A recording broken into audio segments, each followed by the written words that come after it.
Also, but we begin tonight, we turn to the presumptive nominee for the Democratic Party, Joe Biden, the ever-forgetful one, who is now vowing to fight, his words, structural racism in America. Now, he's doing this from the comfort, the security of his basement bunker. And today he tweeted, quote, "Nothing about the fights that we're facing will be easy. Racism has been a fixture in our society for hundreds of years, but I'm ready to get to work on day one. We can't expect anything less from an American president."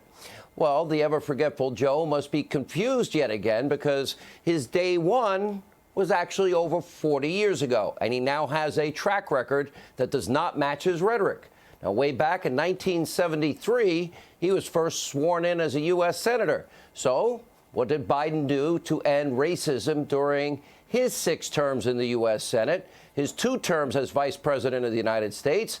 That is the subject of tonight's Hannity investigation into Biden and the issue of race relations, 40 years of failure.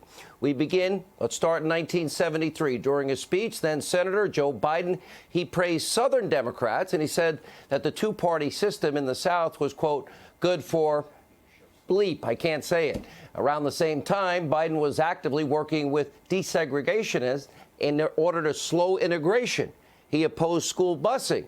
According to NBC News, quote, he led the charge on an issue that kept black students away from the classrooms of white students. 1977, Biden worried that his children would grow up in a, quote, racial, his words, jungle if integration is not done in a, quote, orderly way, whatever that means. And in 1993, he referred to inner city youth as, quote, predators on our streets. And he co-authored a very aggressive crime bill. Well, that ramped up prison sentences for dozens of crimes. We've got the video evidence, the videotape. Let's go to it. It doesn't matter whether or not they're the victims of society. The end result is they're about to knock my mother on the head with a lead pipe, shoot my sister, beat up my wife, take on my sons. So I don't want to ask what made them do this.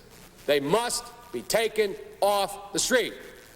We should focus on them now, not out of a liberal instinct for love, brother, and humanity, although I think that's a good instinct, but for simple, pragmatic reasons. If we don't, they will, or a portion of them will, become the predators 15 years from now. And, Madam President, we have predators on our streets.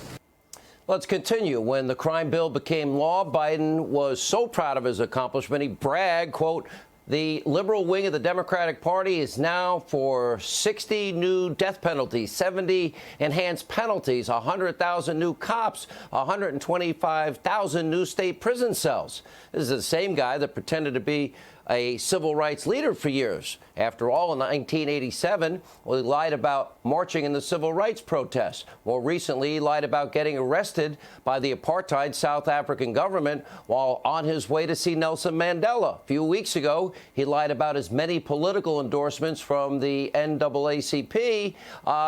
They don't endorse, they never endorsed him. And by the way, what did he do to fix systemic racism? Okay, it was under Barack and Joe's watch. Ferguson happened. Baltimore happened. Cambridge Police happened. Trayvon Martin. George Zimmerman happened. That was when he was vice president. So what did he do to fix the systematic racism in the 70s, the 80s, the 90s, the 2000s? In other words, does this what we're about to play you sound like a man who's particularly worried about racism to you? You decide. Take a look. The largest growth in population is Indian Americans moving from India. You cannot go to a 7-Eleven or a Dunkin' Donuts unless you have a slight Indian accent. I'm not joking. What kind of a chance would a northeastern liberal like Joe Biden stand in the South? Better than anybody else. And you don't know my state. My state was a slave state. My state is a border state. My state is the 8th largest black population in the country. You got the first sort of mainstream African American who is articulate and bright and clean and a nice looking guy. I mean, that's a storybook. They're going to put you all back in chains. We can keep going. First, mainstream African-American, first one who's articulate, bright, and clean. This is a storybook. What? Believe it or not, his rhetoric has actually gotten much worse. A few weeks ago, Biden told radio host Charlemagne the God the following. You decide. It's a long way until November. We got more questions. You got more questions, but I tell you, if you have a problem figuring out whether you're for me or Trump, then you ain't black. Pretty obvious why Biden spends most of his days hiding in his basements. Democrats are now being caught on tape. They don't want anyone to actually see the real Joe Biden. The lying, the weird statements, the racial rhetoric, the constant confusion. Question America's going to have to ask and answer in 146 days. Is Joe Biden fit to serve as the commander-in-chief and the president of the United States? Does he have the mental alertness, the stamina, the strength to take on what is the hardest job in the world? Is he up for the job? What's going to happen when he finally has to leave his basement bunker? Now, even longtime Clinton hack Terry McAuliffe, he wants Biden to stay in the basement. Let's keep him in the basement as long as possible, out of the spotlight. Keep him in the basement. Keep him there. He does a couple of calls a day. He's good. Take a look. People say all the time, oh, we got to get the vice president out of the basement. He's fine in the basement. 2 people see him a day, his 2 body people. That's it. And let Trump keep doing what Trump's doing. It's hard for the vice president to break through. There's a whole new strategy for winning the office of president. Hide in your basement. Quite a statement. At some point before November, yep, the forgetful Joe Biden will be forced to actually leave the basement and campaign and debate. And even Biden's closest supporters are nervous. I could tell you Democrats are telling me privately they are scared to death as soon as he opens his mouth, and rightfully so. Biden will have to keep track of decades of ever-evolving lies, political posturing. Ask yourself this. If Donald Trump had this history, do you think the mainstream media mob would give him a pass, or would they be asking him questions all of the time? Now, for example, right now he's once again pretending to be on the forefront of equality. He says he wants to, quote, urgently root out systemic racism from policing to housing opportunities. In his recent op-ed, I wonder who wrote it. Did you write it yourself, Joe?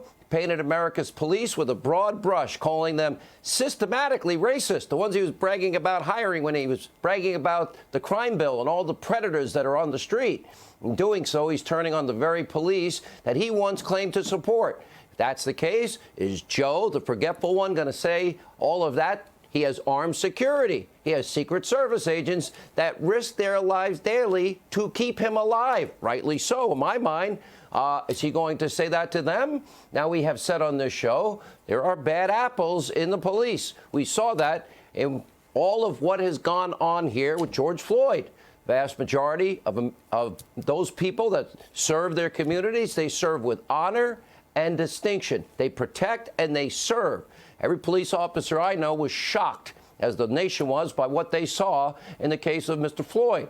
And Biden is disrespecting the decent men and women who do serve their communities day in and day out, the good cops, protecting and serving their communities. He's disrespecting those who have fallen in the line of duty, including those who bravely rushed into burning buildings in New York. Do you remember? Everyone's trying to escape. There's this whole group of other people, firemen, paramedics, policemen, on their way up to save lives, 9/11, 2001, to save their fellow men. They were heroes to all of us then. Have we forgotten? And according to the most recent data from the DOJ, well, over 750 federal, state, local officers have been injured in last week's riots. Now, that claimed, by the way, the lives of over 20 people. In D.C., 22 police officers, they were hospitalized after getting pelted, with bricks and rocks and bottles, Molotov cocktails thrown at their heads. Others were charged with aiming a laser at a law enforcement aircraft and throwing explosives into police cars and so much more. One Las Vegas police officer shot in the head last week. He might need now a ventilator for the rest of his life. And we must never forget retired St. Louis police captain David Dorn. 38 years he served his community with honor and distinction. He was murdered attempting to protect a local store from looters. So many of them, the overwhelming majority, I always say the 99%, they are heroes. They're not villains. But in order to please his angry far left-wing base, Biden is now using them as mere political pawns. When it serves his interests, they're heroes. They're stopping predators. When it doesn't serve his interests, he turns on them in seconds.